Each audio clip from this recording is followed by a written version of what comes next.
যদি কাউকে প্রশ্ন করা হয় যে বর্তমানে রোড টু গ্লোরিতে সবচাইতে বেস্ট স্নাইপার প্লেয়ার কে, তাহলে নিঃসন্দেহে সবাই ফ্লিকারের নামটাই বলবে। কারণ ফ্লিকার মোবাইল দিয়ে যেরকম স্নাইপিং করে এরকম স্নাইপিং অনেকে পিসি দিয়েও চেষ্টা করেও করতে পারে না।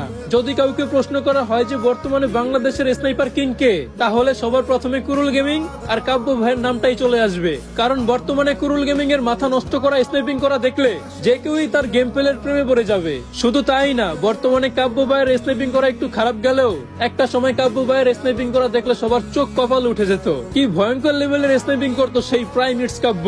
যখন কাউকে প্রশ্ন করা হতো যে বিশ্বের ভিতরে মোবাইল দিয়ে সেরা স্নাইপিং কে করতো, তখন সবাই আগেই লরেম এফএফ এর নামটাই বলতো। লরেম এফএফ এটা শুধু একটা নাম না, এটা ছিল একটা আতঙ্ক। তার মোবাইল দিয়ে করা স্নাইপিং এ যে অ্যাকুরেসি ছিল, এরকম অ্যাকুরেসি অনেকে হাজার হাজার বছর চেষ্টা করলেও আনতে পারবে না। আর হ্যাঁ, এবার আমি তোমাদের সবাইকে প্রশ্ন করতেছি, তোমরা সবাই কমেন্টে বলে যাও যে বিশ্বের সেরা স্নাইপার কিং কে।